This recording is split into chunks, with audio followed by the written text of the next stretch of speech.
Ravi de vous retrouver ce soir dans notre émission et un grand bonsoir à tous et à toutes et surtout à nos amis guadeloupéens, un bon 27 mai puisqu'aujourd'hui c'est le jour de l'abolition chez nos amis de la Guadeloupe. Un très bon jour j'imagine.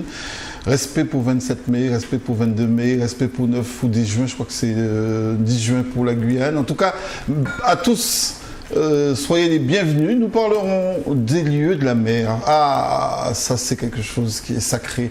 Ces lieux de la mer, hein, puisque dans quelques jours nous fêterons les mamans du monde entier. Je crois que ça se passe plutôt en France. C'est une fête franco-française, mais nous la fêterons. Et pour en parler aujourd'hui, j'ai eu l'idée de recevoir des mamans qui parleront de leur expérience.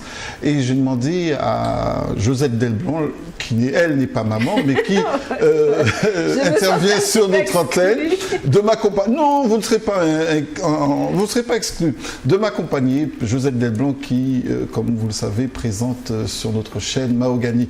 Nous recevrons aussi, donc je vous disais, ces deux autres mamans. Rosette Jean-Louis, bonsoir. Bonsoir, monsieur Galva. Vous êtes maman de... 3 enfants. Depuis combien d'années? Mon Dieu. Mon aîné a 42 ans, ma fille a 40 ans et mon dernier vient d'avoir 30 ans le 24. Très bien. Bon, écoutez, là, vous aurez des choses à nous dire. Deuxième maman reçue et avec beaucoup de plaisir chez nous, Marie-Thérèse Talbot, bonsoir. Bonsoir, monsieur Galva. Alors vous aussi. Je suis maman de 2 enfants, un garçon qui a eu 37 ans ou 38 ans hier, 77. Ah oui. Et puis une fille de 33 ans.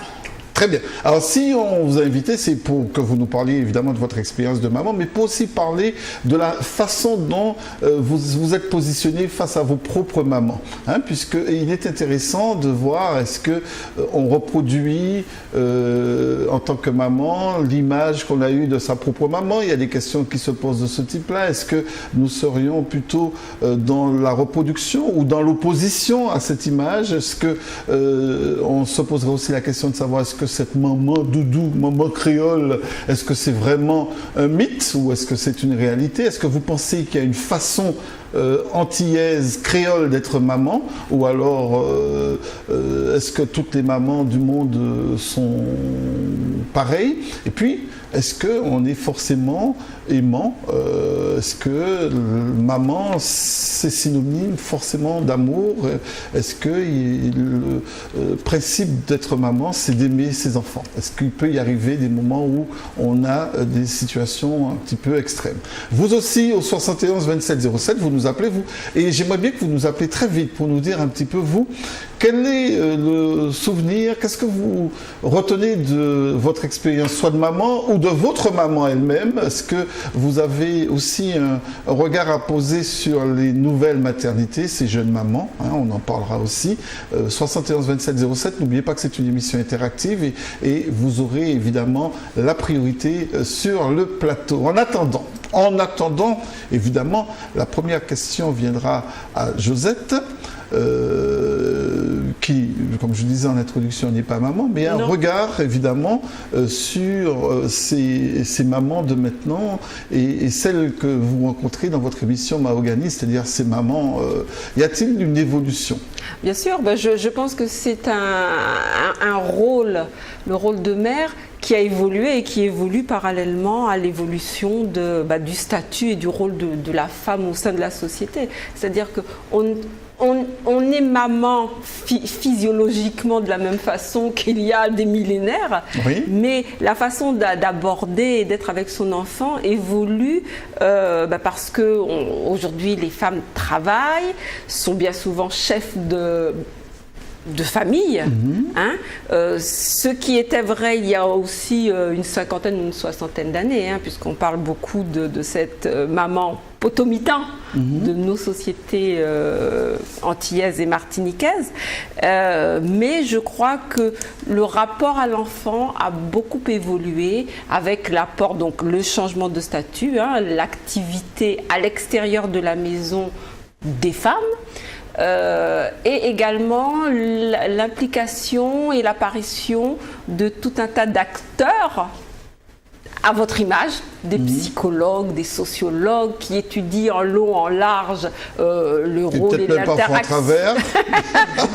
Je vois absolument, vous me l'ôtez de la bouche, du rôle de chacun au sein de la société et qui va modifier quelque peu, je pense, la fonction et la façon d'interagir des mères avec leurs enfants. Rosette et Marie-Thérèse, vous êtes vraiment des mères qui ont été peut-être mères très jeunes, donc vous avez une longue expérience maintenant de la maternité. Est-ce que vous avez toutes les deux un peu l'impression que cette façon d'être mère a changé à travers le temps? Oui, ça a beaucoup évolué, puisque à notre époque... Rappelons que vous avez été mère à 17 ans. 17 ans. 17 ans à l'époque, c'était très très jeune. Alors, à notre époque, quand on avait un enfant à cet âge et qu'on n'était pas marié, déjà au niveau de la famille, c'était le déshonneur. Au niveau des voisins, ça a toujours existé, hein, les ragots, le macrélage, ou... ça dépend du rang social aussi du voisin. Et on entendait ouais, mais je m'entends là, et ben, quand c'est une vieille, je commence à arriver. Et comment vous avez vécu ça? Parce que... Très mal, c'est-à-dire qu'à notre époque, c'est quand même lointain. Nous, on avait quand même un autre regard, parce qu'on avait une éducation qui était tellement stricte. Qu'on se sentait coupable. C'est vrai que quand on était enceinte, on ne sortait pas, on se cachait. Et nos parents nous faisaient sentir que on a emmené un gosse à la maison. Et même si, entre guillemets, au départ, ils ne l'acceptaient pas, bon, mais une fois que le bébé est né, bon, ben, tout le monde, voilà. Oui. Mais ton bébé, tu vas t'en occuper. Je ne vais pas me réveiller quand il va pleurer pour lui donner le biberon pour toi. Et puis, quand tu l'auras sevré, tu vas chercher un travail. Ben oui. D'accord? Et tu vas l'élever. Et c'est vrai que... et maintenant, c'est pas comme ça, les jeunes mamans, elles ont... C'est-à-dire que nous parlons, qu'on soit clair, nous parlons de notre expérience. Oui, bien sûr. Donc, nous avons le regard... Mais maintenant, parce qu'il y a des jeunes mamans... C'est vrai que ça a changé. Est-ce qu'elles sont aussi responsables? Parce que là, vous disiez qu'avant, peut-être que les jeunes mamans, très tôt, on leur disait « Ok, tu as fait ton bébé, déjà, c'est pas bien, mais en plus de ça, il va falloir vraiment que tu l'assumes. » Non, mais les mentalités ont changé. C'est-à-dire que les choses ont changé, les gens ont évolué dans leur tête, on a de nouvelles technologies, on n'avait pas autant de prestations que maintenant. Donc, il fallait bosser, il fallait travailler pour s'occuper de son bébé. Et on avait beaucoup la crainte, on n'allait pas emmener un deuxième tout de suite. Hein, parce qu'on nous disait bien, nous prenons premier A, mais deuxième là, pas mené. Et comment vous faisiez contraception alors? Alors, on avait quand même, on avait les PMI qui vous aidaient parce le planning qu'on n'avait familial. pas les moyens, on ne travaillait pas pour la plupart. Hein. Donc, il y avait la PMI qui servait de tampon entre eux, parce qu'on était quand même des ados. On avait quoi? On avait 17 ans. On n'avait pas d'expérience. Donc, on attendait beaucoup des mamans. Tout à fait. Donc, mais la maman était là. La maman ne faisait pas à notre place. Très bien. Et vous alors, Marie-Thérèse? C'est pas pareil. J'ai eu mon premier enfant à 23 ans. 23 ans. Mon garçon, je l'ai eu à 23 ans. Vous considérez que c'est un âge tout à fait normal. Normal, 23 par rapport au siècle de maintenant où les enfants font des enfants à 15 ans. Moi, je trouve vous tout à fait étiez suffisamment mûr à l'époque, 23 ans. Oui, moi j'étais mûr parce que j'étais pas chez ma mère, j'étais chez moi quand j'ai fait mon gosse. D'accord. J'étais chez moi. Pas les reproches en disant... Non, pas de reproches. Je n'ai pas eu de reproches. Non. Vous étiez chez vous, vous travailliez, vous étiez chez vous ou vous étiez déjà en couple J'étais déjà en couple. D'accord. Donc vous constituez déjà une cellule. Une cellule familiale. Je n'ai pas eu la suite logique, quoi. En couple et puis après. Ce qui n'est pas un peu le cas de Rosette qui, elle, s'est retrouvée mère célibataire. J'étais déjà en couple quand j'ai eu mon premier garçon. Oui, dans un cadre bien établi. Donc je n'ai pas connu ce qu'elle a connu ou les parents, non. Alors tout à l'heure, parce que j'aimerais bien que vous me racontiez ce premier enfant qui arrive, comment vous avez fait, qu'est-ce qui vous a appris à être maman, est-ce que ça s'apprend d'ailleurs, on va leur demander ça, mais je crois qu'on a déjà quelqu'un qui nous attend depuis longtemps au 71 27 07, je propose de l'accueillir. Bonsoir. Oui, bonsoir. Votre prénom? Excusez-moi, je suis à l'antenne. Oui, vous êtes à l'antenne, directement à l'antenne.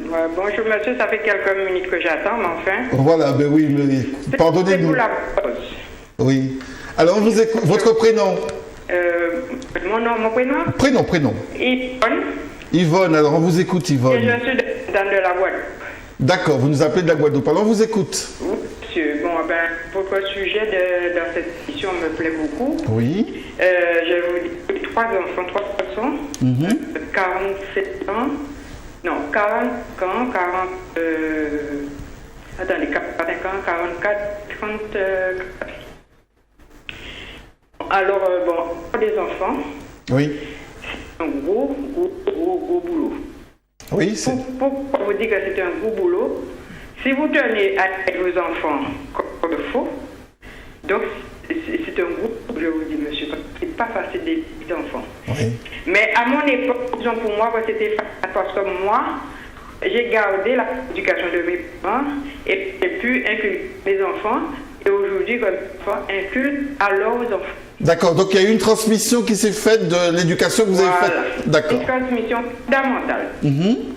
Bon, mais aujourd'hui, c'est tout à fait local. Bon, on va attaquer l'éducation aujourd'hui, hein, parce que s'il faut encore c'est toute la... Mais on dit faire des enfants, avoir des enfants, il faut les aimer, les aimer et être logique avec les enfants. Il ne faut pas faire de mal avec vos enfants. Fais-moi, te donner. Ce n'est pas de bonne éducation. Il faut aider vos enfants et à votre enfant de la bonne éducation que nos parents nous ont transmise et que nous allons aujourd'hui transmettre aux enfants, comme je peux le dire. Et c'est beau boulot. Et moi, je dis, aider les enfants comme il faut, nous ne voulons. C'est bien. Là, il ne faut pas aider les enfants comme pour moi. Et il faut les élever pour les autres. Si vous élevez vos enfants comme l'enfant ira de quelque part, l'enfant fera l'habitude de faire ce que vous lui avez de faire.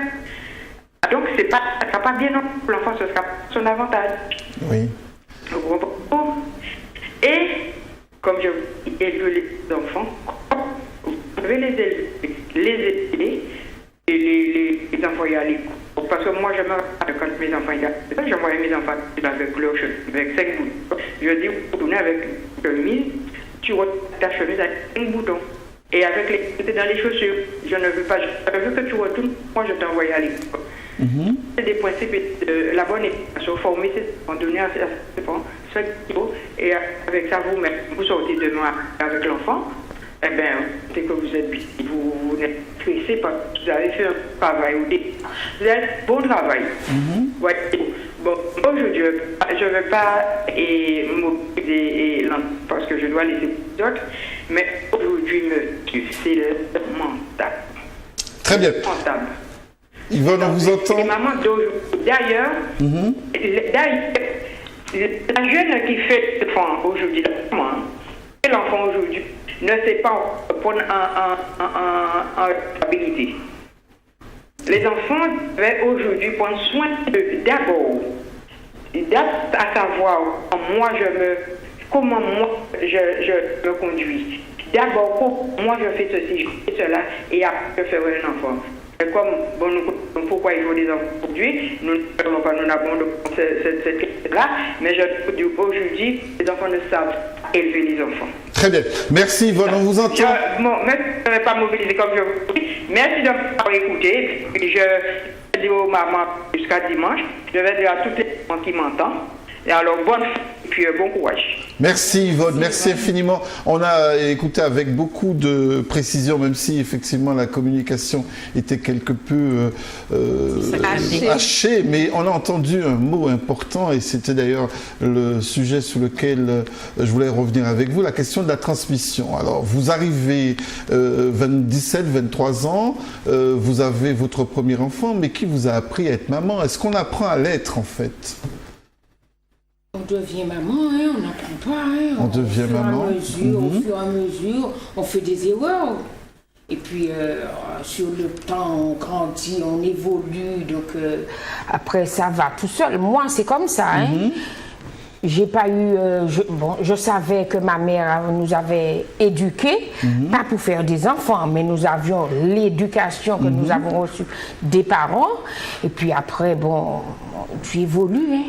Oui. Tu évolues. Évolue et donc on tâtonne alors.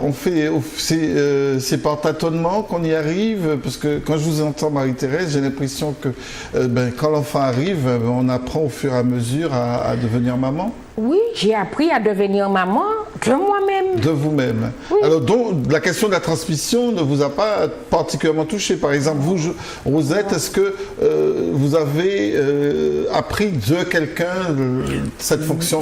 Oui, c'est-à-dire que alors, ce que je sais, ça vient de ma grand-mère. Ah, carrément. Donc, on a sauté une génération. Parce que j'ai été élevée, en fait, par ma grand-mère. D'accord, ok. Depuis l'âge de 11 jours.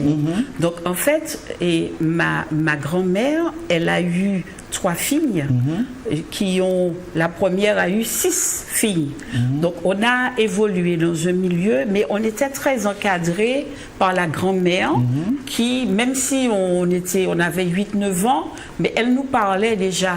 Elle nous racontait comment elle avait vécu ses grossesses, comment elle s'était occupée de ses enfants. Et lorsque le bébé arrive, c'est vrai, à notre époque, enfin je parle de moi, j'avais un peu peur parce que je me retrouve enceinte à 17 ans, je ne sais pas trop comment je vais faire. Mais quand même, j'ai eu le soutien de la grand-mère qui était là. Elle n'est pas restée très longtemps puisqu'elle est décédée à mon 7e mois. Mais c'est vrai que... Et puis, il y a un petit côté quand même inné. C'est-à-dire qu'à partir du moment où on est enceinte, on acquiert la fibre maternelle. Oui, donc ça existe, cette fibre maternelle. Oui, voilà. ça je existe. Note, la fibre maternelle, parce que je l'ai souvent entendu, ça. Ça existe. Est-ce que ça existe, la fibre paternelle? Juste une parenthèse. Ça existe aussi. Il ne faut pas l'occulter. D'accord, très bien. Bon, c'est un juste équilibre des choses. Merci, mesdames. Oui, il y a de bons pères. Je voudrais juste poser une question. Est-ce que, puisque aujourd'hui, il est de bon ton de nier quelque part Rosette a parlé de fibre maternelle. Oui, fibre. Et il est de bon ton aujourd'hui de nier l'instinct maternel. Oui. Est-ce que fibre, c'est instinct? Mais c'est à vous de... Alors, il y a quelque chose... Est-ce que fibre, c'est instinct? Est-ce que c'est quelque chose d'instinctif, quelque chose qui... Vous dites inné, c'est presque quelque chose qu'on a en soi? Oui. C'est-à-dire que l'enfant, l'adolescent qui a été choyé, qui a reçu tout l'amour et qui a vu comment autour d'elle, les parents ont pris soin de leur bébé. Elle n'aura pas le même regard si elle voyait, je ne sais pas moi, des enfants maltraités ou des enfants. Donc, quand elle a en elle le bébé, eh bien, instinctivement, elle s'attache déjà à ce petit embryon. D'accord. Il y a un instinct, quelque chose, de l'attachement. Qu'on ne peut peut-être pas expliquer. Autant il y a des mères, quand elles deviennent enceintes, elles ont le rejet parce qu'elles n'étaient pas prêtes, parce que les conditions dans lesquelles elles ont eu l'enfant n'étaient pas espérées. Mais il y en a d'autres. Alors, si j'ai bien compris, Rosette, cet instinct serait quand même conditionné à l'affection qu'on a eue d'autrui. C'est-à-dire que c'est pas quelque chose c'est pas forcément dans les gènes, quoi. Il n'y a pas dans vos gènes, à vous femmes, quelques informations génétiques qui disent voilà, c'est comme ça que vous serez maman. Je ne pense pas. Non, je ne pense pas. Je ne pense pas. En fait, c'est vraiment quelque chose... Si on évolue dans un environnement où il y a de l'amour, où on a une grand-mère qui nous donne tout le love qu'il faut, on a une maman de l'autre côté aussi, je pense que notre enfant, on l'accueille, on l'aime déjà. Et si on n'a pas tout ça? Parce qu'il y a des femmes qui ont été élevées dans des contextes non forcément aimants, est-ce qu'elles peuvent bénéficier, une fois mères, de cette fibre dont vous parlez? Ou alors il y a de fortes chances qu'elles ne soient pas dépositaires de cet attachement? Je crois que quand on aime, parce que je vous parlerai de mon cas. Quand j'ai accouché de mon fils, après 2 mois, je suis partie travailler en métropole. Et j'ai continué. Et donc vous ne l'avez pas emmené le petit avec non. vous? Vous l'avez laissé C'est-à-dire que ma maman l'a gardé. Donc maman avec qui vous n'avez pas vécu revient sur la sellette et prend... voilà, s'en occupe. Et c'est vrai que c'est douloureux, c'est tout ce qu'on veut, mais ça et de loin, j'étais pas en Martinique, mais mon enfant, c'était moi, il me manquait, je l'imaginais tous les jours. Quand je suis revenue, après 3 ans, il commençait à marcher, il m'a regardée comme une étrangère. Oui, bien sûr. Donc, mais, il vous a appelé maman tout de suite ou non? C'était Rosette. Ou bien, maman, c'était la personne qui l'avait. Voilà, maman, c'était ma maman. Vous n'avez pas l'impression qu'on vous a volé quelque chose à ce moment-là? Oui, à cet âge-là surtout, je viens d'avoir mon enfant, je suis obligée de me séparer de lui pour partir. C'est vrai qu'on en veut au monde entier. Et puis on vous donne même pas le statut de maman parce que vous êtes Rosette. On était fille-mère à cette époque. Et, mais au-delà de ça, je pense que ça a fait quand même de nous qui avons vécu ce genre de choses, c'était quand même la génération Binudom, et ça nous a quand même forgé, ça a fait de nous quand même des femmes de vraies, parce qu'il faut faire le distinguo entre les vraies femmes, les vraies mamans, et puis les femmes opportunistes, je dirais, qui vont faire des enfants parce que on en a envie et puis c'est dans l'air du temps, voilà quoi, c'est comme avoir un jouet. Donc c'est comme avoir un joujou. Un enfant c'est pas un jouet. Un enfant, à partir du moment où on le conçoit, il faut s'en occuper, il faut lui donner l'encadrement, l'environnement dont il a besoin pour évoluer. C'est comme une petite plante et il faut intellectuellement aussi, c'est tout un travail avoir un bébé. Donc aujourd'hui, ce n'est pas une distraction. Mais alors, Marie-Thérèse, qui a vécu, enfin au départ, la grossesse, l'arrivée de l'enfant s'est passée dans des circonstances très différentes. Ah oui, très différentes, vraiment très différentes d'elle. Et est-ce que vous avez été d'emblée, comme disait un peu Rosette, portée par cette fibre maternelle? Oui, parce que j'avais envie de mon Vous le désiriez? En fait, c'était votre cas aussi? Est-ce que vous désiriez un enfant ou c'est un accident? Non, oui, ça a été un accident. C'est un accident. À 17 ans, on peut comprendre ça. On ne choisit pas d'être fille-mère il y a 40 ans. Oui, parce qu'on attend d'abord le prince charmant. On était à l'école, et puis paf, ça nous tombe dessus. Voilà. Donc vous avez désiré cet enfant? Moi j'ai désiré mon enfant est arrivé, et puis hop, quand il a eu 10 mois et 10 jours, le papa est parti. Oui. Donc là, je me retrouve seule. Seule à l'élever. Voilà. Et là, je ne pouvais rien faire d'autre parce que j'ai été licenciée. Tout est arrivé en même temps. Tout est arrivé en même temps. Il part, on me licencie, donc je frappe à la porte de ma mère. Oui. Qui m'ouvre les bras. Elle me dit, bon, c'est pas un problème, elle va s'en occuper. Et quand mon fils a eu 2 ans, elle meurt. Oui. Donc, je me retrouve seule avec mon fils. Mais quand elle s'en occupait, est-ce qu'elle vous laissait une place? Parce que les mamans, quand elles oui, elle vous laissait votre place de maman? Oui, elle me laissait la place. Qui avait l'autorité sur l'enfant? Moi, j'avais l'autorité j'ai toujours eu l'autorité sur mes enfants. J'ai toujours eu, parce que je sers de maman, de papa, j'ai toujours eu. Ah oui, parce que très tôt, il est. D'accord. Et est-ce qu'il n'y avait pas de conflit avec la grand-mère sur certaines choses autorisées ou pas? Quand elle est partie, mon fils n'avait que 2 ans. Ah oui, c'est vrai qu'entre-temps, elle est décédée, effectivement. Non. Mais alors, vous avez dû être sacrément déprimé pendant quelque temps. Oui, mais oh là là. Vous avez connu cette fameuse dépression post-partum, ce fameux baby blues. Vous n'avez pas connu ça? Ou alors vous pensez que c'est un concept un petit peu moderne, des temps modernes? Oui, c'est-à-dire que nous, on était on n'a pas le temps. On n'avait pas le temps de penser à ça. On avait notre bébés, on les fallait met, s'en occuper. il fallait s'en s'en occuper. Donc non, c'était pas dans l'air du temps. Voilà, vous n'aviez pas le temps de penser à ça. C'était pas de notre époque. C'était Marie Rézotte et puis point. Ah, moi, Oui. 71 27 07, bonsoir. Oui, ça y est, cette personne peut revenir avec plaisir. Alors, dans ce contexte-là, on a le sentiment que bébé arrive. Pour vous, c'était désiré. Pour vous, Rosette, c'était un peu moins. Mais en tout cas, vous vous en occupez. Et ce qui me surprend dans tout ça, c'est que vous n'avez aucune des deux eu un apprentissage particulier à la maternité. Non, mais la maternité, c'est 3 jours. Hein. Non, mais quand je parle à la maternité, à la fonction maternelle, vous n'avez pas eu d'apprentissage particulier. Vous n'avez pas été affolé. Non. Par exemple, langer le bébé, vous saviez faire ça? J'ai pas été affolée parce qu'à la maternité, on vous avait a appris? à cette époque, surtout quand on était jeune maman, on avait la sage-femme, on avait les infirmières.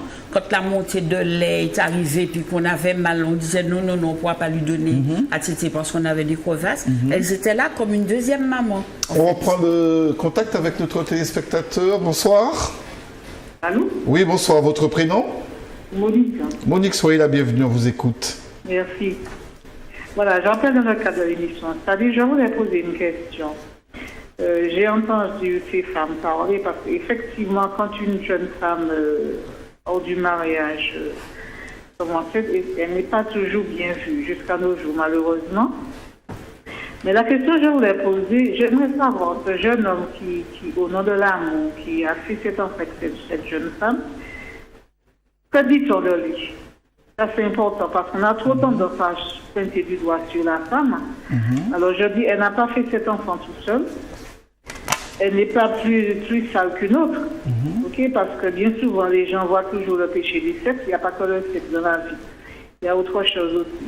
Bon, c'est une parenthèse, hein? D'accord, oui. C'est une parenthèse, mais je reviens sur ma question. Je voulais simplement savoir qu'est-ce qu'on dit de ce jeune homme, justement, qui a eu cet enfant. Je ne dis pas qu'il a donné, parce que c'est toujours au nom de l'amour. Parce que je ne pense qu'une femme qui va faire l'amour avec un jeune homme, quel que soit son âge, en quelque part, il y a eu des sentiments. Je ne parle pas l'amour avec le grand A, mais je dis quand même qu'il y a eu des sentiments. Bon, bien sûr, il y a des exceptions, des jeunes femmes qui font un petit peu n'importe quoi. Bon, ça, c'est leur vie. Moi, je ne crois pas dans ça. Mais je parle de la jeune femme qui a aimé, qui a eu des sentiments pour ce jeune homme avec qui elle a fait l'amour. Elle a partagé ce sentiment. Qu'est-ce qu'on pense de ce jeune homme? Parce que c'est trop facile de pointer les doigts sur la femme. Et ça, je ne l'apprécie pas. Très bien, on va demander, Monique, restez à l'antenne, on va demander particulièrement à Rosette, tiens d'ailleurs, puisqu'il s'agit d'elle en particulier, mais c'est un peu le même cas pour vous, hein, parce que 9 mois après, vous laissez avec bébé, c'est pas mieux. Comment avez-vous... Moi, c'était assez compliqué, parce que quand j'ai su que j'étais enceinte, bien sûr, on me demande pour qui. Et ben oui, donc on va voir ce monsieur, et qui était plus grand que moi. Parce qu'il faut rappeler qu'en ce temps-là, j'étais à l'école. J'étais chez Casanova. À Casanova. J'étais à Casanova, et surprise. Et c'est là que je dis que nous, quand nous sommes de vraies femmes, parce qu'on a des épreuves. Et ce monsieur sort à ma mère, « Ah, mais cet enfant, moi, je n'en veux pas. D'ailleurs, je me marie dans 3 mois. » Terminé. Et là, ma maman me dit, ouais. Et ça ne m'a pas démonté. C'est vrai que j'ai beaucoup souffert. Vous n'avez pas J'ai poursuivi, dû laisser la maison. Non. Parce que comme disait tout à l'heure Monique, on ne fait pas des enfants tout seul quand même. Oui, bon. Parce que vous n'avez pas, par exemple, insisté comme ça se fait maintenant pour qu'il contribue à l'éducation de cet enfant. Ce qui a été fait, c'est que j'ai été mis en pension chez une dame à Gondo, carrément. Et j'ai eu beaucoup de douleurs, beaucoup de souffrances, parce que cette dame, elle avait beaucoup d'enfants et elle avait une vision certainement, comme je disais, hein, de critique. Et il faut savoir aussi qu'à cet âge-là, on ne sait pas ce qu'il faut faire. Donc on est perdu, on se retrouve chez quelqu'un, même si on la connaît comme ça, qui... Vous avez l'impression qu'elle vous faisait payer quelque chose quand même, quoi. Oui, parce que quand il y avait une pénitence. Quand quelqu'un, parce qu'elle vendait sur le marché, mon Dieu, elle est morte il n'y a pas longtemps, qu'à 4 heures du matin, elles vous disent qu'elle n'est pas en l'hôtel, pour me descendre dans les marchés, il faut qu'on descende aussi, qu'elle n'est pas en salle de repos, ou moun pas qu'à dormir quand il l'après-midi, ou bien elle vous donne à manger n'importe quoi, et puis si vous ne pouvez pas manger, pas. Mais qu'est-ce qui justifie que vous soyez en pension chez Diane Rosette? Vous savez, c'est ce que je disais à cette époque où tu es cassé bras la Sainte Vierge. Ah d'accord, c'était pour ne pas rester dans le cercle. Il ne faut pas que le voisinage, il ne faut pas... Voir votre grossier, boudin qu'a trahi. Boudin trahi, donc bouger. Et ça, c'est... C'est vrai que ça fait mal d'en parler parce que, bon, il y a des enfants peut-être qu'on a voulu préserver. Oui. Bon, moi, j'ai donné une partie, mais il y a une partie que l'on garde et qui ressort à certains moments. Mais c'est des souffrances avec lesquelles on vit en permanence, on se lève avec, on dort avec, on se forge une carapace. Et l'autre en face qui nous regarde, les gens regardent, ouais, mais mademoiselle, elle est bien, machin. Mais au fond, il y a des souffrances énormes. Donc, et puis, bon, la joie, c'est que mon fils, il est à l'honneur de sa maman. Il n'est pas parti dans des dérives. Et c'est vrai qu'à cette époque... Même avec un père oblitéré, il a pu être reconstruit. Quoi. Et bon, ben, il a compris que, bon, ben... Parce qu'il n'y avait pas d'amour. C'est-à-dire que, bon, on est ado, on est un petit peu folle, on a rencontré un gars plus grand qui vous compte fleurette, vous y allez, il n'y a pas de contraceptif à cette époque. Bon, on tombe enceinte, et puis voilà. Et puis quand il faut prendre les responsabilités, il n'y a personne. Tout à fait. Et vous, Marie-Thérèse, cet homme qui, 9 mois après, vous laisse... 9 mois après, il est parti, il est allé se marier. Il est allé... il est allé se marier. 9 mois. C'est des douleurs, tout ça. Ah oui, c'est des douleurs. Hein. Donc, j'ai dû abandonner la maison où on était.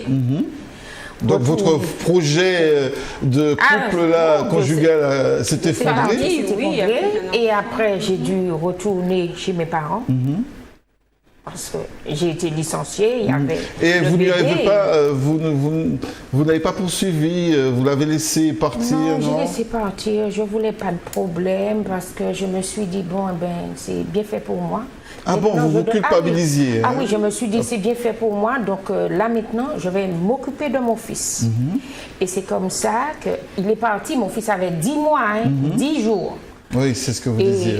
Vous avez bien ça en souvenir. Oui. Vous n'oublierez jamais ça. C'est là. Non, 34 ans, il a quel âge votre fils aîné? Il a en 77, ça fait 38 ans. 38 ans, et bien, il a eu 38 ans lundi. Voilà, 38 ans après, vous vous souvenez qu'à 10 mois, 10 jours... 10 mois, 10 jours, il est parti. Monsieur est parti. Jamais oublié, il est parti. Et vous allez laisser avec un bébé avec le bébé. Donc, dans les bras. Je me suis débrouillée pour lui donner à boire, à manger, chercher du travail. Et puis... Jusqu'à maintenant, je me débrouille avec lui, même s'il est chez lui, même s'il est marié, même s'il a des enfants. Mais une maman reste toujours une maman. Est-ce que le fait d'être une maman seule avec un enfant ou des enfants, ça crée un lien particulier différent de celui qu'il serait s'il y avait une maman et puis un papa présent. Présent, parce qu'il y a toujours un papa. Hein? Il y a toujours un papa. Mais quand il n'est pas présent, la maman, elle remplace le papa. Hein? Tout à l'heure, on peut faire les deux, maman et papa. Oui, c'est ça. Tout à l'heure, elle a dit d'ailleurs, elle a fait la maman et le papa. Mais comment vous arrivez à être une personne et faire ces deux fonctions en même temps? Il fallait. Comment on distingue d'ailleurs le rôle père du rôle mère quand on est une seule personne? Qu'est-ce qui revient au père et qu'est-ce qui revient à la mère? Voilà. Eh bien, comme c'est moi qui étais dans la maison, il me voyait, c'était la seule personne qu'il voyait, donc il était obligé. Et lorsque c'est la fête des pères, mes 2 enfants m'appellent bonne fête papa. Hein. Ah oui? Oui. Puisque j'ai été le papa, j'ai été la maman. Donc mes 2 enfants me disent bonne fête papa. Ben oui. Et quand vous arriviez, c'est-à-dire que pour vous, un papa, par exemple, un papa, quel est son rôle précis? À quel moment vous vous sentiez papa? À quel moment vous vous sentiez maman? Est-ce que par exemple on est plus autoritaire, on a un rôle d'autorité qu'on pense être celui du papa? Moi j'ai toujours été autoritaire avec mes enfants. J'ai élevé mes enfants seuls, j'ai toujours été autoritaire. Et à quel moment vous avez pu renvoyer cette image de protection, de maman doudou là, mais c'est tout le temps, hein, c'est tout le temps. On vit avec l'enfant, c'est tout le temps qu'il y a de l'amour. Oui, tout le temps qu'il y a de l'amour. Mais tout le temps, on est autoritaire aussi. Mais où est-ce que vous puisez cet amour que vous donnez tout le temps, jusqu'à présent, comme dit Rosette? Mais on nous a donné de l'amour. Et c'est ce qu'il faut, c'est ce sur quoi il faut s'arrêter. Et je répète, quand un enfant au berceau a eu de l'amour, c'est indéfectible. Et je dis, bon, c'est peut-être que nous ne sommes pas comme tout le monde. Mais quand on aime, il faut aimer.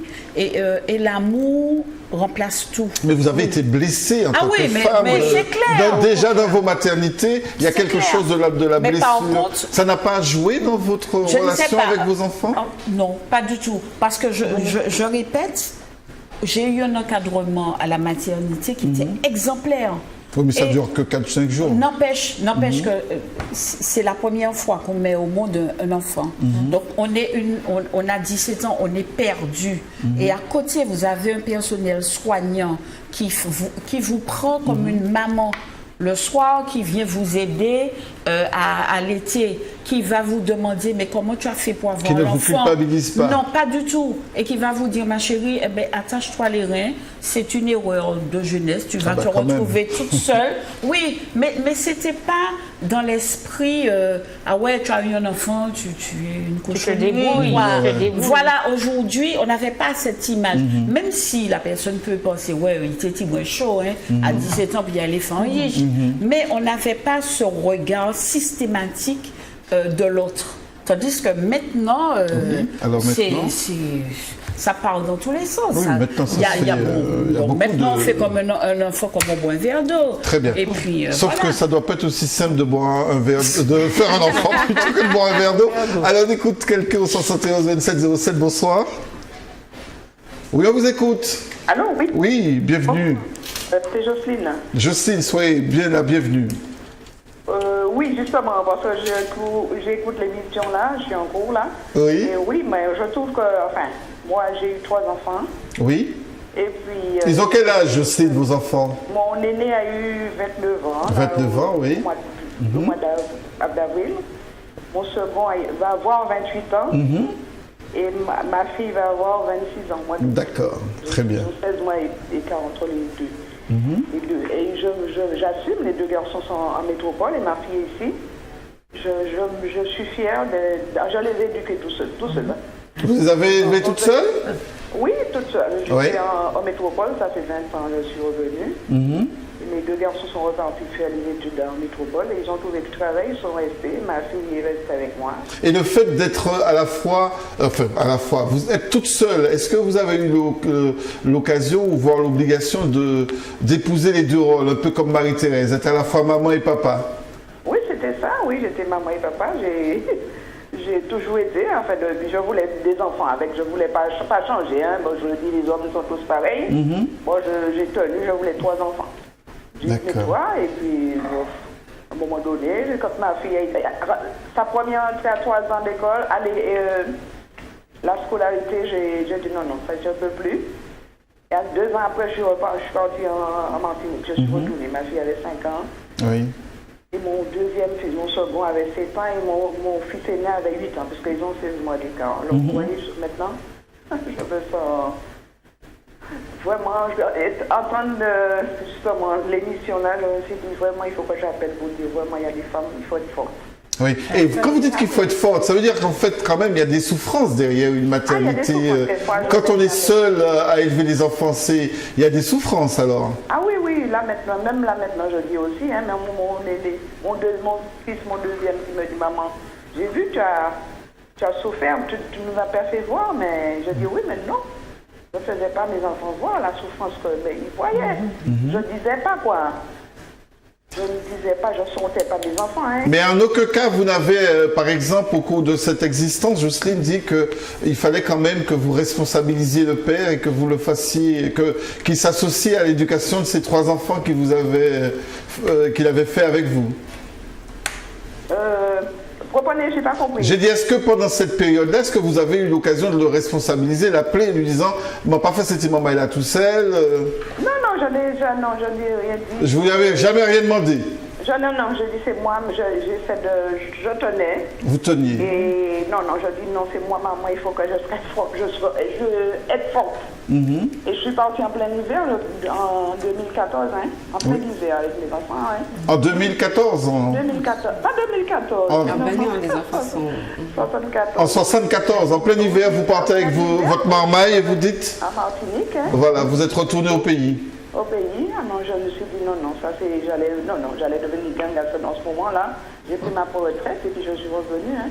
D'accord. Ah oui, mais oui. Puis quand je suis de l'émission là, je me dis non, ça c'est, il faut être fort. En tout cas, merci beaucoup d'avoir témoigné, Jocelyne, et surtout de nous montrer qu'une maternité, ça peut être aussi quelque chose, une expérience douloureuse et que ce n'est pas toujours très simple. Hein. Alors, je voulais tout à l'heure... Allez, au revoir, Jocelyne, à bientôt. Merci. Bonne soirée, merci d'être venue. Au début, je disais au début de l'émission, je disais que le rôle des mères et la façon d'être mère avait évolué aussi en fonction d'événements extérieurs tels que l'apparition de professionnels qui gèrent les relations humaines.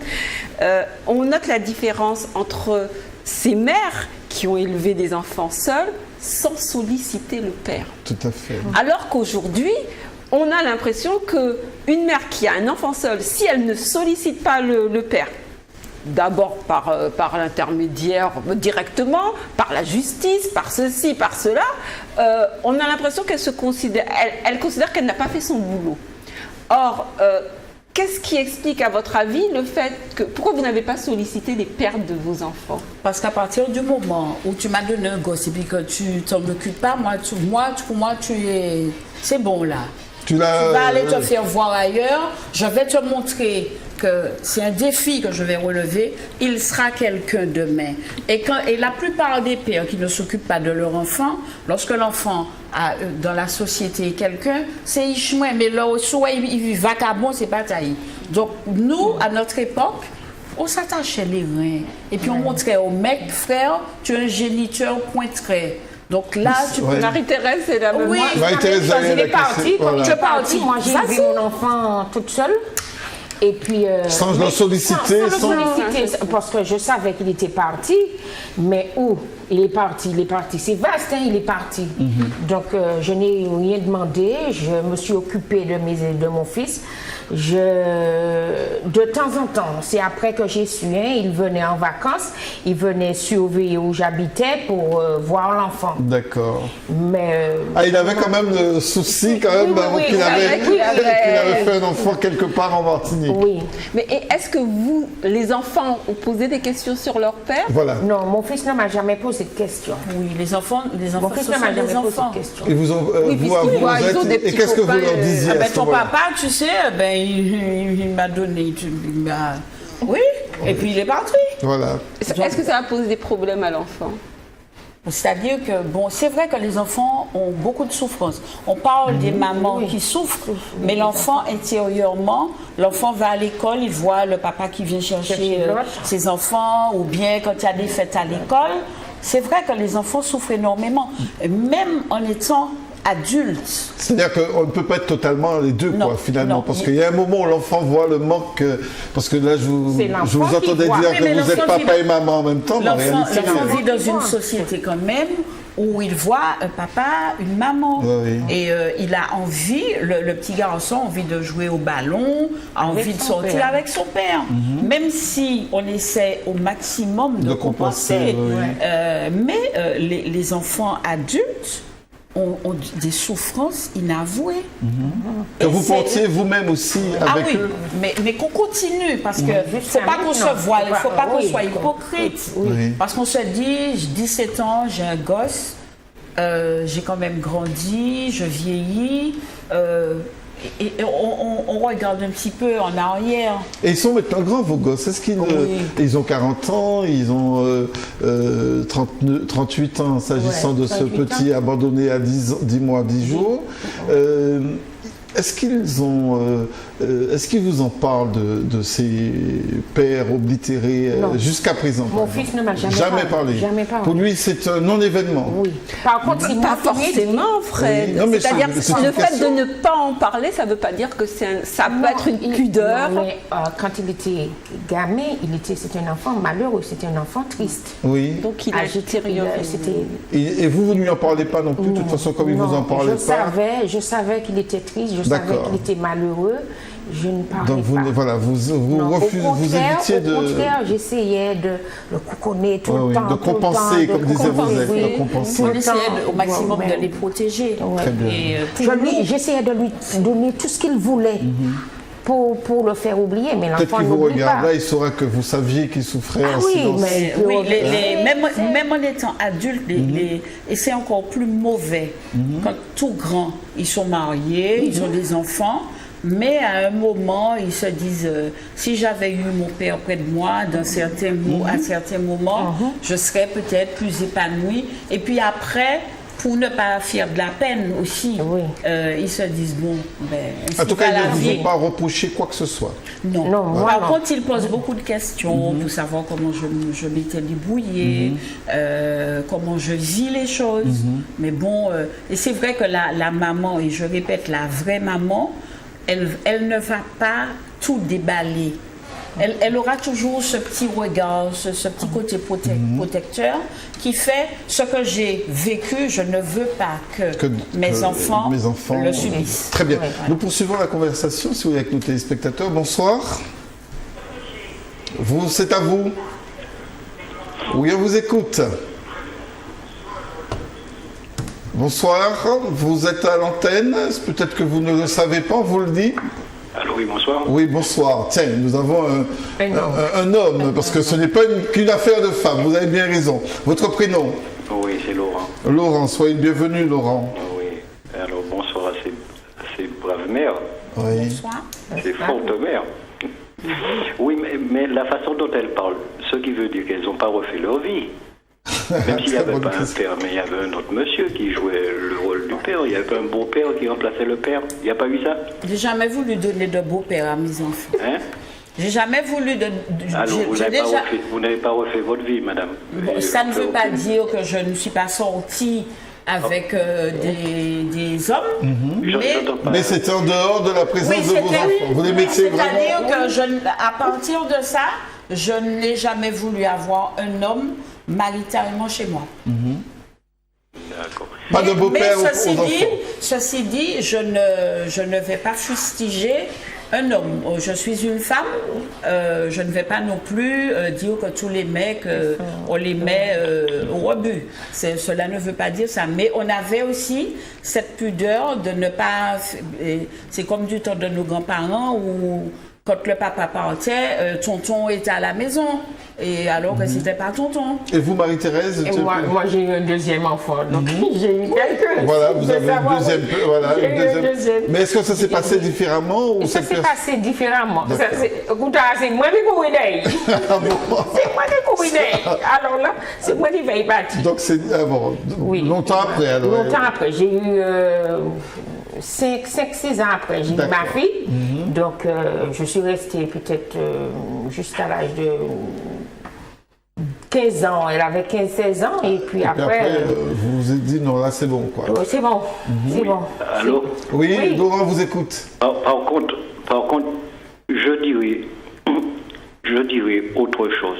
Vous êtes deux mères courageuse et forte, mais vous n'avez pas joué le rôle de mère et de père. Vous avez joué votre rôle de mère, c'est-à-dire que vous étiez seul à élever vos enfants, vous avez plus de responsabilités, plus de travail.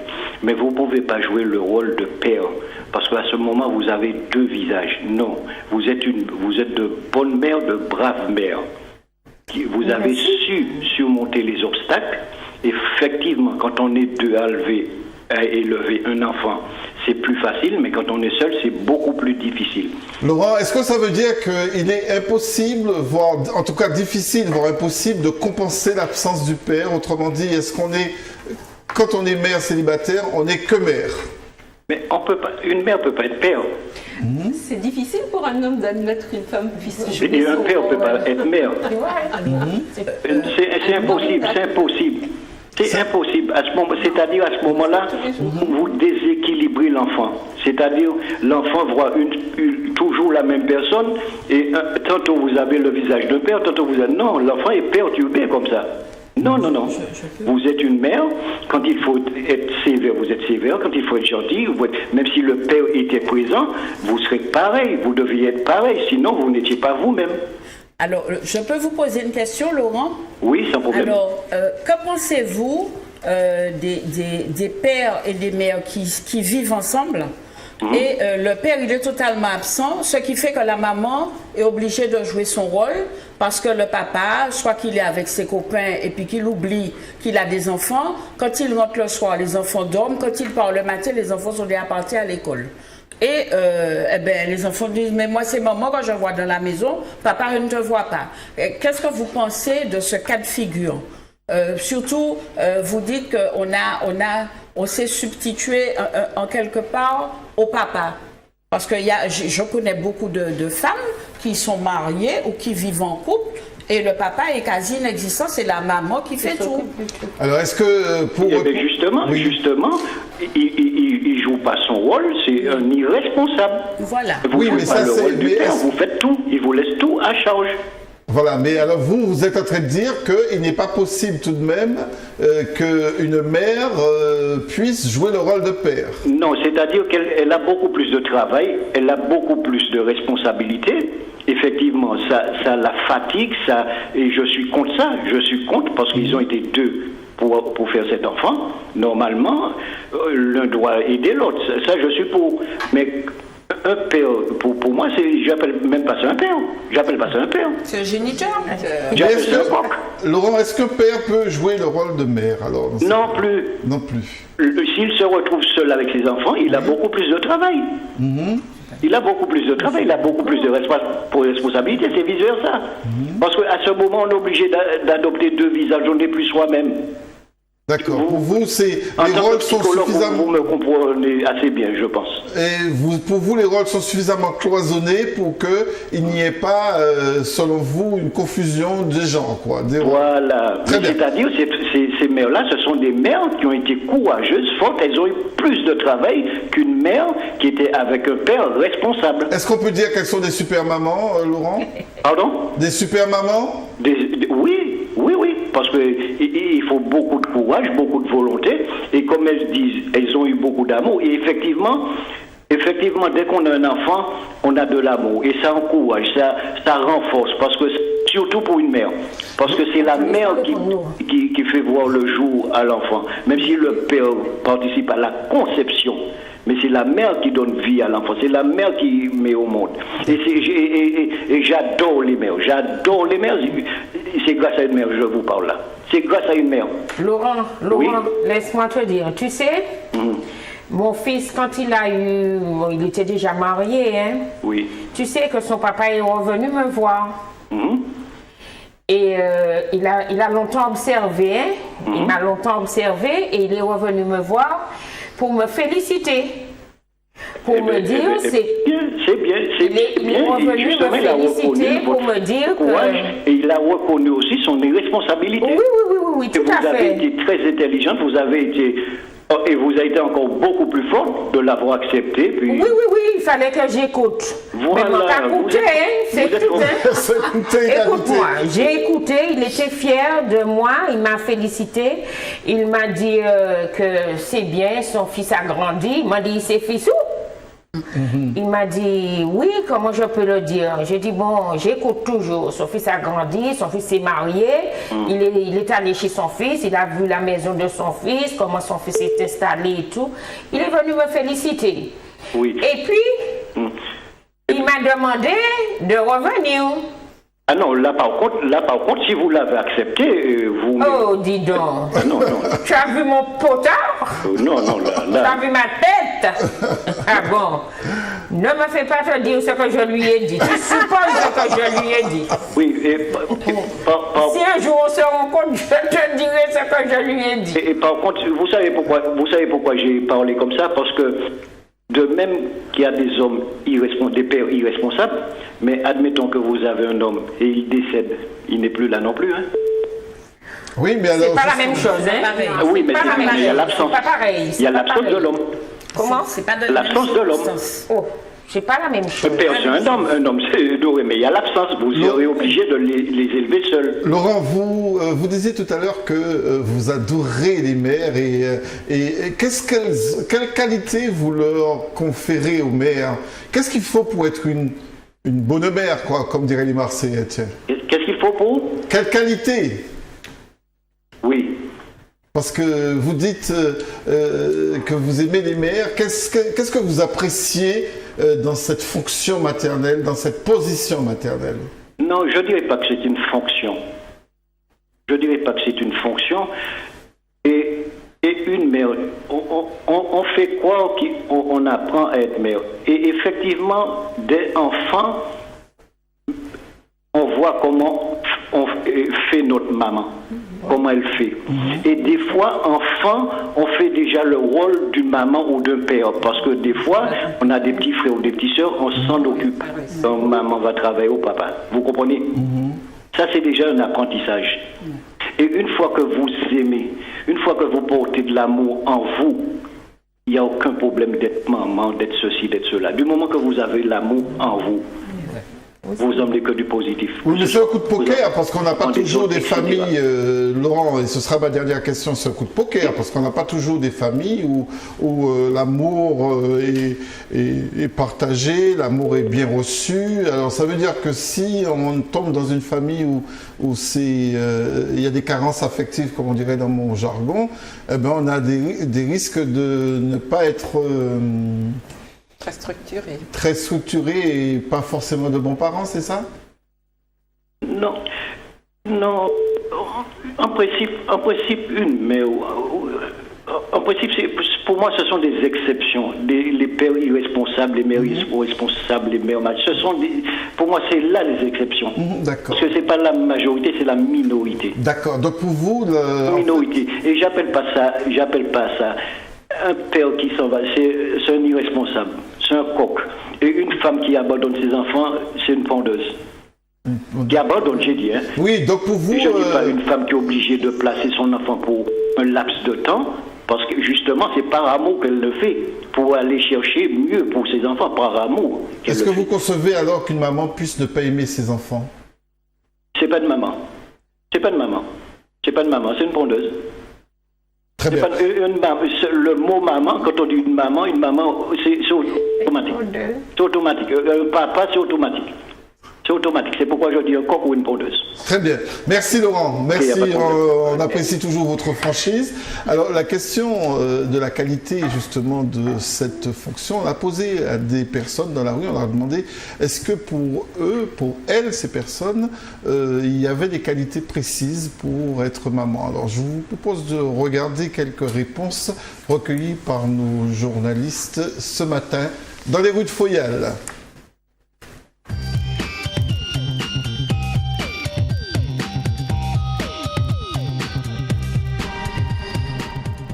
Si elle veut, je crois oui. Mais ça ne veut pas dire que toutes les femmes devraient être des mères. Parce que c'est quelque chose que si on veut bien le faire, c'est possible. Et c'est possible de le faire bien. Mais si on ne veut pas, ça serait pas bon. Si on n'est pas sympa, ça donnerait des problèmes à des enfants. Si on ne peut pas trouver du travail, ça serait difficile pour l'enfant. Et tout de même, ça ne veut pas dire qu'on ne devrait pas avoir des enfants, mais il faut réfléchir à ça. Est-ce que toute femme peut être une mère? Je crois que oui, le Créateur a fait en sorte que la femme puisse procréer. Et même si elle n'est pas mère, elle peut avoir un neveu, elle peut avoir une voisine, elle peut apporter... Je crois que c'est toute l'attention qui fait que cette femme peut devenir mère. C'est tout ce qu'elle peut donner, son temps, son amour, ses paroles. Une femme, c'est ça. Et être mère, c'est ça. D'accord. Et quelles sont les qualités pour être une bonne mère? Pour être une bonne mère, il faut être à l'écoute. Et puis, des fois, c'est ce qu'on a donné, qu'on reçoit. Et puis, il faut avoir cette sincérité de dire, quand on a commis une erreur, je te demande pardon. Moi, je crois qu'on doit s'excuser. On n'est pas infaillible. Il y a des fois, on commet certaines choses et on doit être en mesure de dire, de prendre son enfant et lui dire, je te demande pardon, j'ai mal agi. Et il y a beaucoup de mères qui ne savent pas faire ça et ça blesse les enfants. Être une mère, c'est ça. C'est inscrit en nous, en tant que femme. Nous avons cet instinct-là qui veut que, en portant la vie en nous, on développe cet amour, cette tendresse, ce lien avec l'enfant. Et quand il naît, on est 2 fois plus attaché à cet enfant. Même si une femme qui au départ ne voulait pas son enfant, à la naissance, de voir cet être sortir en elle, de le découvrir, de l'entendre, elle développe ce sentiment d'amour et je pense que oui, toute femme peut être mère. Et je pense qu'il n'y a pas vraiment de compétences en fait, ça s'apprend sur le tas. Parce que, pour moi, être une bonne mère, je ne suis pas mère, mais si j'en devais être une, je pense que d'abord il faudrait de l'amour, beaucoup d'amour. Savoir être ferme dans certaines situations, parce qu'un enfant a quand même besoin d'être dirigé dans sa vie, tout au long de sa vie. Pouvoir le guider, être sa confidente, entre guillemets, qu'il puisse se confier et toujours être là en tant que mère, toujours l'accompagner dans les bons comme dans les mauvais moments. Ah non, je ne crois pas. Le Seigneur, on voit suffisamment d'exemples. Hein. Et puis, le bon Dieu, c'est lui qui a le programme, c'est pas nous. Hein? C'est lui qui décide. Bon, celle-là où a dit, celle-là n'en aura pas, celle-là va souffrir pour en faire ou je sais pas quoi. Donc, toute femme n'est pas née pour avoir des enfants. Quelles sont les compétences pour être une bonne mère? Ah, c'est sur le terrain, chérie. C'est sur le terrain. Il n'y a pas de compétences. On peut avoir des prédispositions, on peut ne pas en avoir aussi. Donc, c'est sur le terrain. Comme on dit, c'est au pied du mur qu'on voit l'ouvrier. Oui. Parce que aucun homme ne peut être mère. Et on dit que même... Enfin, j'ai vu un DVD de je sais pas c'est quoi le nom exactement, mais la terre promise, ouais, que même si la femme était stérile et qu'elle ne faisait pas d'enfants, il y a eu des prophètes et des gens qui venaient dire que ta femme allait avoir un enfant. Ça s'est passé pour la femme de, comment elle s'appelle, Abraham, bonne mère. Eh bien déjà, écouter son enfant, c'est tout. Après, pas passer à n'importe quel caprice quand même, mais bon. Faut savoir ce qu'il a besoin. Subvenir à ses besoins, c'est tout. Y a pas... Tout le jour on apprend. C'est pas grand chose à faire. Hein. Bon, après, il faut prendre conseil des gens, mais il faut pas trop écouter les gens quand même.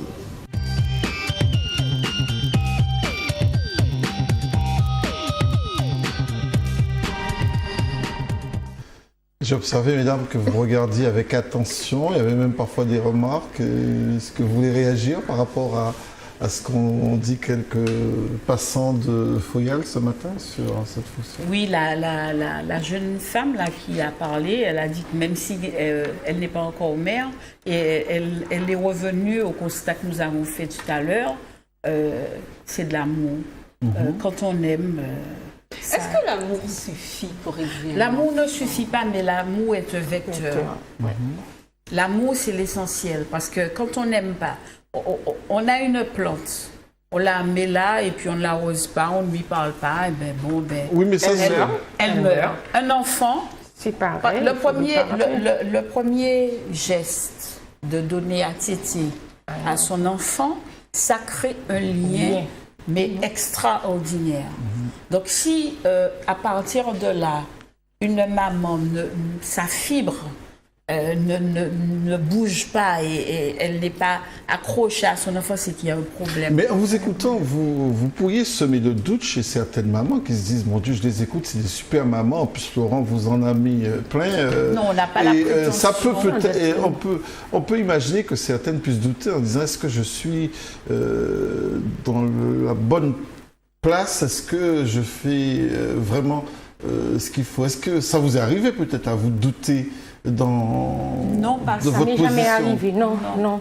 Pas de douter. Ça dépend de la vision que la femme a sur ce que c'est qu'être mère. Parce que je suis maman, pourquoi? J'ai fait un enfant parce que ça fait beau ou parce qu'il faut que j'enfante? Ou bien est-ce que je crée ma petite famille? Est-ce que je fais mon enfant? Je lui donne tout ce qu'il faut pour que demain matin, que je sois fière de lui. Moi, je dis que c'est un choix personnel. On ne va pas critiquer parce que celle-là fait son enfant, machin. Mais nous parlons de ce que nous ressentons. Quand vous disiez tout à l'heure, Marie-Thérèse, que vous n'avez pas douté, même lorsque monsieur vous l'a lâché là, vous n'avez pas douté à un moment en disant, est-ce que je vais y arriver? Est-ce que mon seul amour suffira pour faire grandir mon petit? Je n'ai jamais douté. Je me suis dit, là maintenant, il me faut tenir bon. Et puis, je n'avais plus de maman. J'avais mes soeurs et frères qui étaient, chaque personne était de son côté, personne ne s'occupait de moi. Donc, moi, je me suis dit, là maintenant, il me faut... Pourtant, il y a des mamans qui, et c'était pour rebondir par rapport à la question de Josette, qui disent, mon Dieu, mais je lui donne l'amour, je lui donne tout l'amour qu'il faut, et malgré tout, il vire, quoi, il est soit délinquant, soit il est... Aujourd'hui, je ne pourrais pas dire, parce qu'il y a des mamans qui disent qu'elles ne comprennent pas, malgré tout l'amour qu'elles donnent à leur enfant, qu'il y ait forcément des dérives et que... Non, pas chez moi, pas chez moi. Je suis fière de mon fils parce que... Oui, mais vous, on vous a de toute façon dit que vous...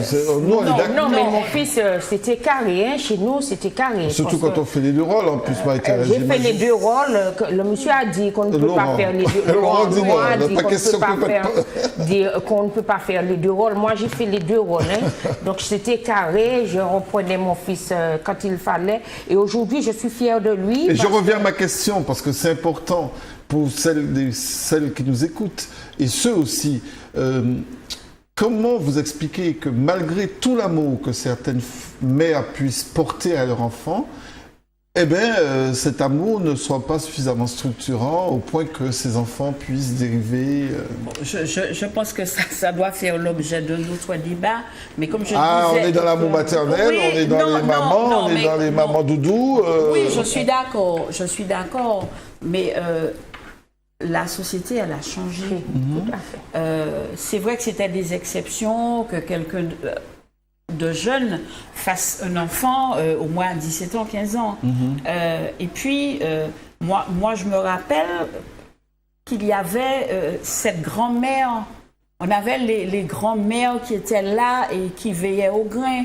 Aujourd'hui, avec les nouvelles technologies, l'enfant de 3 ans, 4 ans, est déjà plus avancé que sa mamie, va couillonner sa mamie plus facilement qu'à notre époque. Il y a une réalité aujourd'hui, on ne peut pas comparer, et c'est pour ça qu'on dit que c'est vraiment notre histoire, parce qu'aujourd'hui, il n'y a pas photo. Est-ce que... Alors, je préciserai en fait ma question, parce en demandant si l'amour suffisait, en fait, bon, j'avais déjà quand même une petite idée. Je la précise, pour aller dans le sens de Fred. Est-ce que amour égale éducation? Non. L'amour, c'est l'amour. L'éducation. Parce que qui aime bien châtie bien. C'est pas parce que j'aime mon enfant, il va venir et puis il va me sortir n'importe quoi. Et puis je vais lui dire, comme je t'aime, ma chérie. Faut pas dire ça à maman. Et je crois que c'est la réponse. C'est-à-dire que quand Fred dit, malgré tout l'amour qu'on donne à un enfant, il dévie. Est-ce que c'est justement parce qu'on ne peut pas se contenter de dire je t'aime, je t'aime, je t'aime, tu veux, je t'aime, je te laisse faire parce que je t'aime, etc. Non, c'est pas un âge permissif. Je suis désolée, faire la différence entre amour et éducation. Ah non, l'éducation, c'est les deux. L'amour, c'est inné. Ou tu aimes ou tu n'aimes pas. Mais tu n'es pas une petite bête. Il faut bien que je te recadre. Parce que l'enfant a besoin d'être recadré. Parce que l'enfant à qui on donne tout, à qui on permet par amour de tout faire, il se dit, mais à quel moment lui, il va me dire d'arrêter mes conneries? Parce que j'ai travaillé quand même avec des enfants pendant des années à l'école. Et les enfants nous disaient, on aime bien être avec toi parce que tu nous reprends, tu cries après nous. Parce que les enfants nous disaient, mais on n'a pas ça à la maison. Comme maman arrive, elle est fatiguée, il faut qu'elle fasse le souper, papa n'est pas encore rentré, on va aller lui parler, ouais, mais je suis fatiguée, je vais te voir après, machin. Et l'enfant, un enfant, c'est pas une bête. Et il ne faut pas épargner à l'enfant la correction. Aujourd'hui, pourquoi les enfants dévient aussi? Parce qu'il y a des enfants. Parce qu'il faut pas. Alors, on a le droit des enfants, mais pas les devoirs en face. On a, n'en déplaise à certains, on a des avocats, on a des juges, on a même des travailleurs sociaux qui vont donner tort aux parents et vice-versa. Donc, l'enfant se sent bien dans sa position. Et puis, quand vous parlez à un enfant, et puis qu'on lui dise ouais, mais ta maman n'a pas le droit de même te donner une petite tape, ta maman n'a pas le droit de, mais à côté on lui dit pas mais tu as le devoir de, je suis désolée. Donc... Mais quand je vous écoutais tout à l'heure et quand j'écoutais d'ailleurs les téléspectateurs, j'ai l'impression qu'il faut beaucoup de compétences, quoi qu'on dise, pour éduquer, occuper cette fonction, puisque bon, Laurent n'aime pas trop ce mot.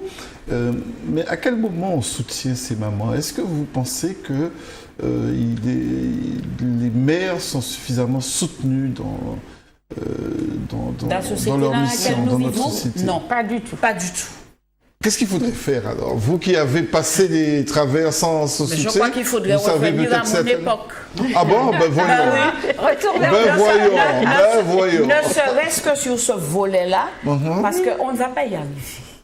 Parce que tout dans cette société de consommation est fait pour rendre indépendants les enfants.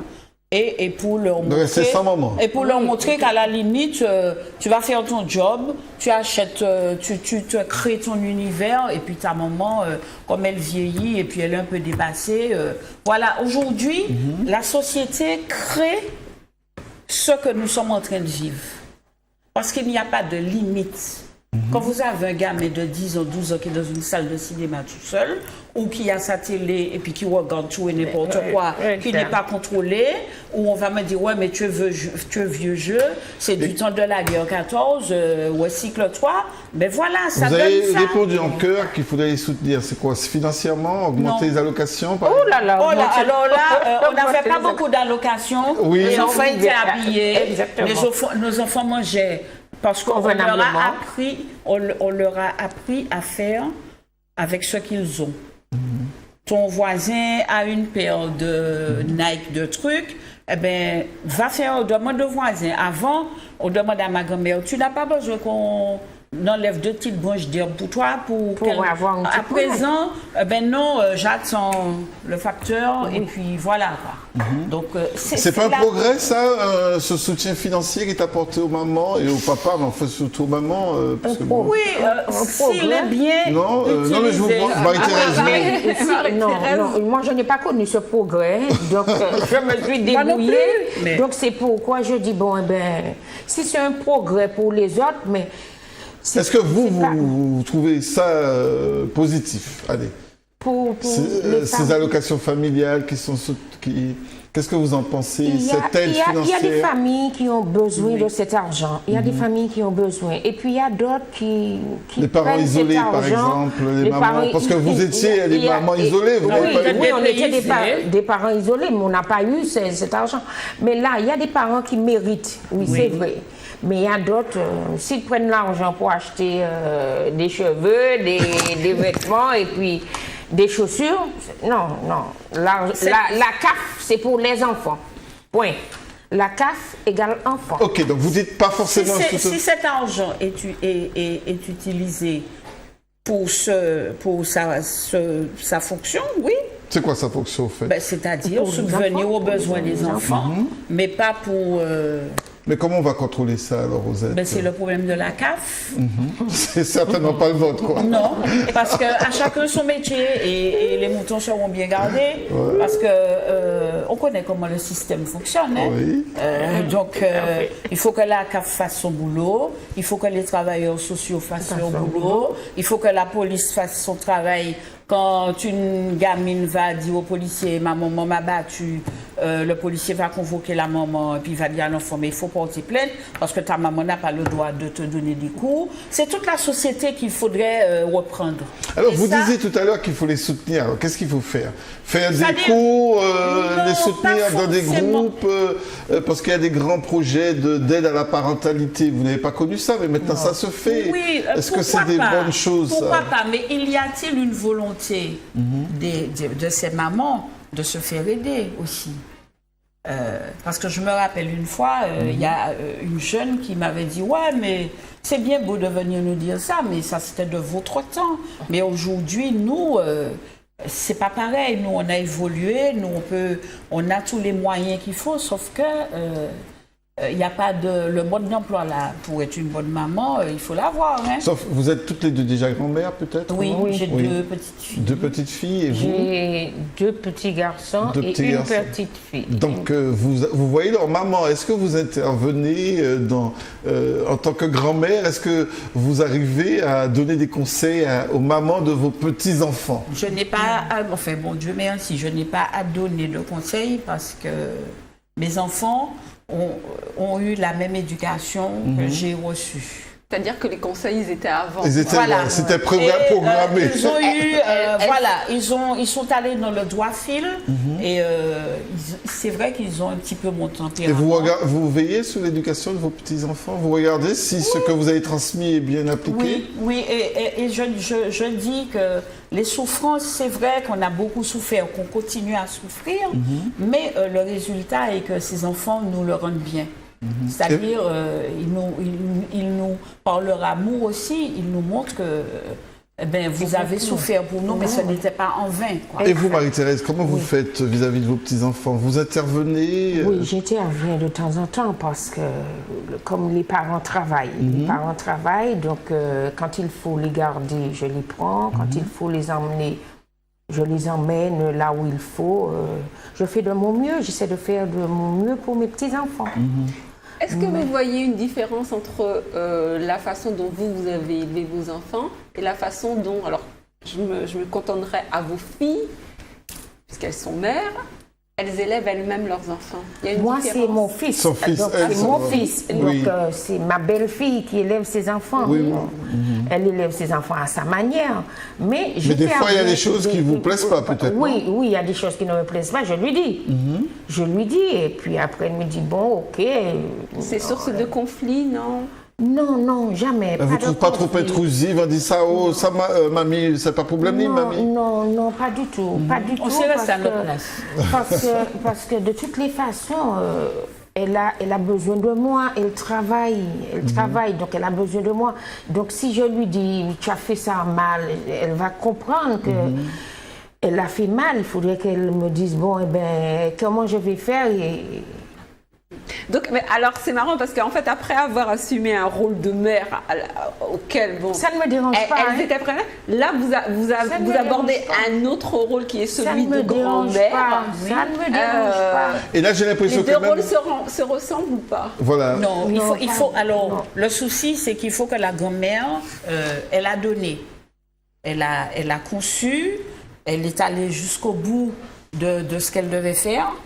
Son enfant aujourd'hui, enfante, il doit aussi assumer, parce qu'on va reprocher que le père ne s'est pas occupé de lui ou d'elle, mais aujourd'hui, toi aussi, tu es maman, tu dois aussi... Vous aussi, ce sont vos garçons qui ont des enfants. J'ai deux garçons et une fille. Et la fille aussi, elle a des enfants? Oui, elle a okay. Alors, mon aîné a une fille et ma fille a une fille. D'accord. Et le dernier, il n'a pas encore d'enfant. Ça va venir. Oui, mais il n'y a aucun souci. Ou pas, mais en tout cas, c'est pas... Voilà.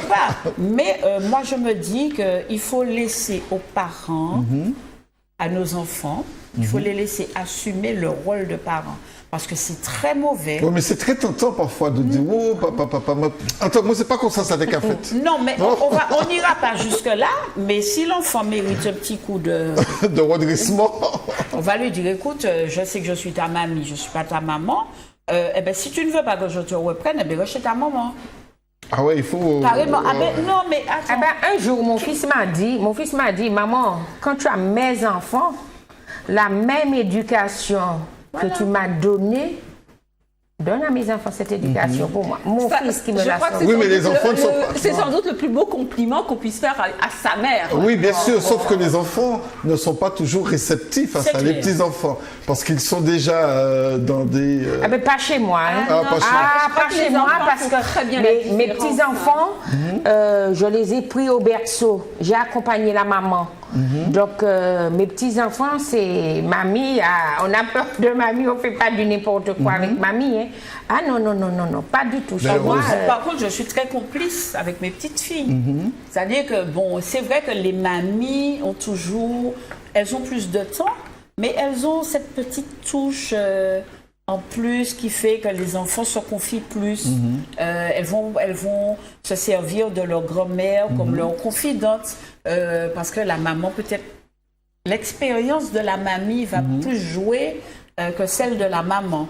La grand-mère ou le grand-père sera plus attentif que la maman. Parce que la vie fait que, bon, ben, c'est speed.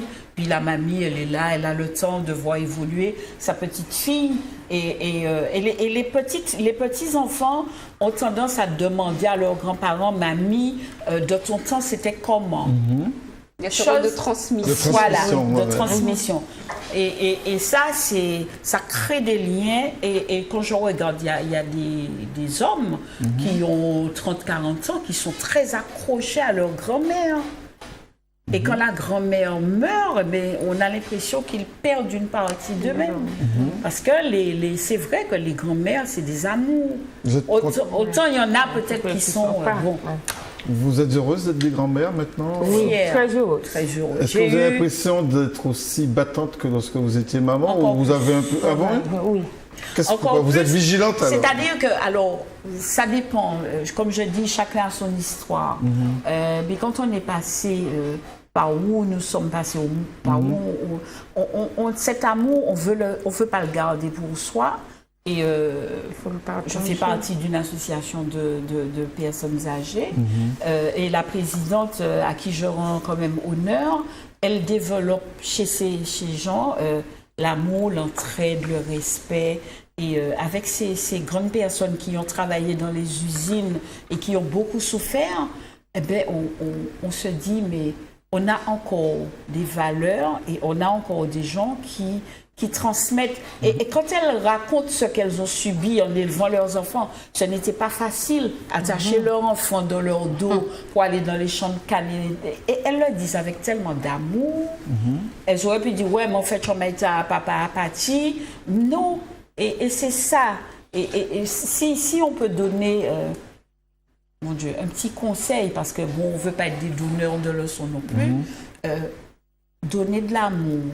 L'enfant a 18 ans, 25 ans, 50 ans. Oui, mais à un moment, il faut lâcher quand même. J'ai l'impression que vous n'arrivez pas à lâcher. Jamais lâcher. Vous êtes peu trop fusionnel. Non, on a coupé le cordon. Parce oui. Non, on coupe le cordon, mais on reste toujours maman.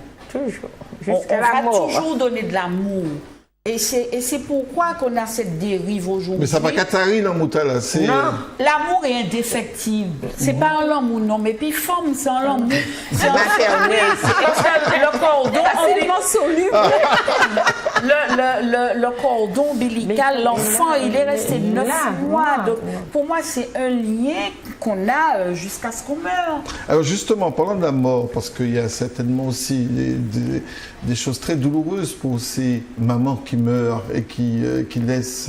Vous avez vos mamans, elles sont encore vivantes? Ma mère est morte, mon fils avait 2 ans. Votre maman est vivante? Mais comme c'est ma grand-mère qui m'a élevée, donc il y a certaines périodes comme la fête des mères, comme la Noël, parce que je partais avec ma grand-mère. C'est vrai que je n'aime pas. C'est vrai. Ça vous rappelle ça refait remonter et c'est des fêtes que je n'aime pas. Et quand je vois, par exemple, là, il y a une euphorie autour de la fête des mères, je fête pas maman. Et comment vous expliquez cette euphorie? C'est pas un peu commercial cette fête? Oui, moi l'amour, on l'a tous les jours. La fête des mères, c'est indéfectible, comme vous dites. La fête des mères, ça s'achète pas dans la... comme là, Saint-Valentin. Ça s'achète pas à ma ville à moi. Hein? Non. On l'a ou on l'a pas. Oui. C'est dans nos gènes, c'est dans la vie.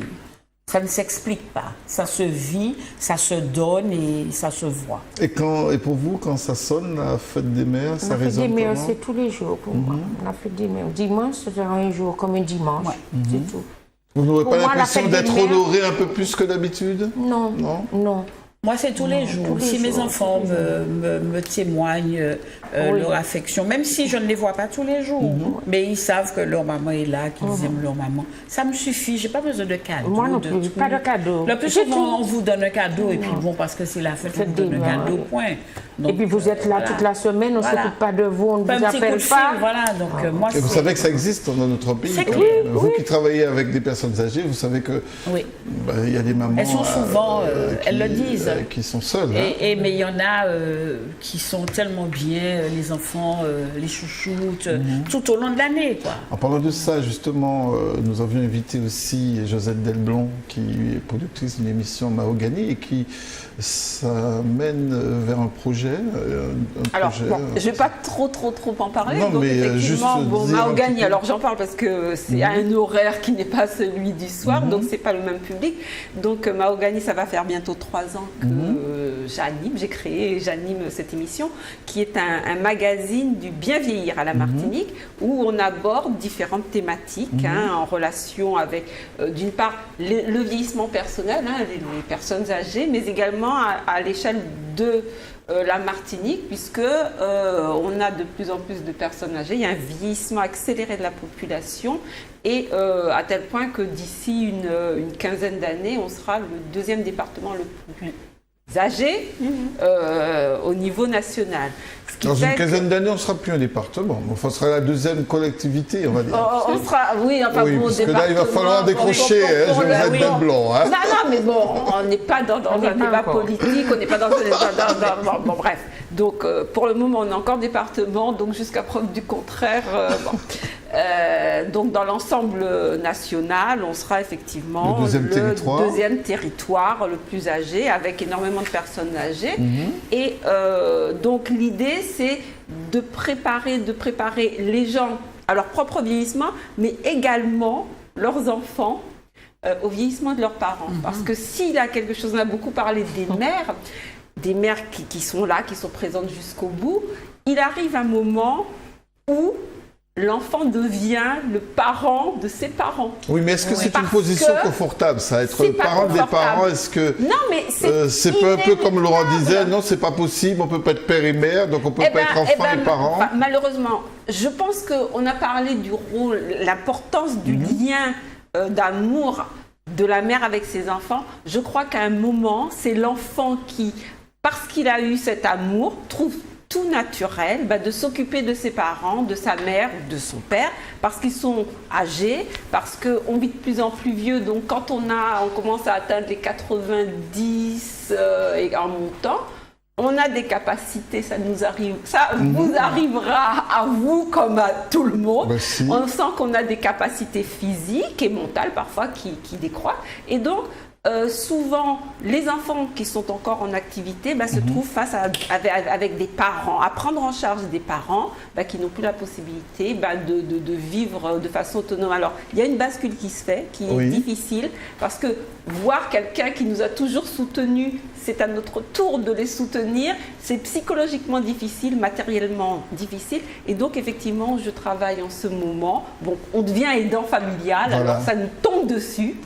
À n'importe quel moment, et on est obligé d'y aller et de soutenir ses parents. Donc alors, effectivement, je travaille sur un projet qui permettra aux gens, d'une part, de se préparer à ce rôle et de savoir quand ça arrive, comment faire et que faire. On a du mal à la décrocher, passionné de son domaine. En tout cas, Mahogany, la semaine prochaine, c'est quand?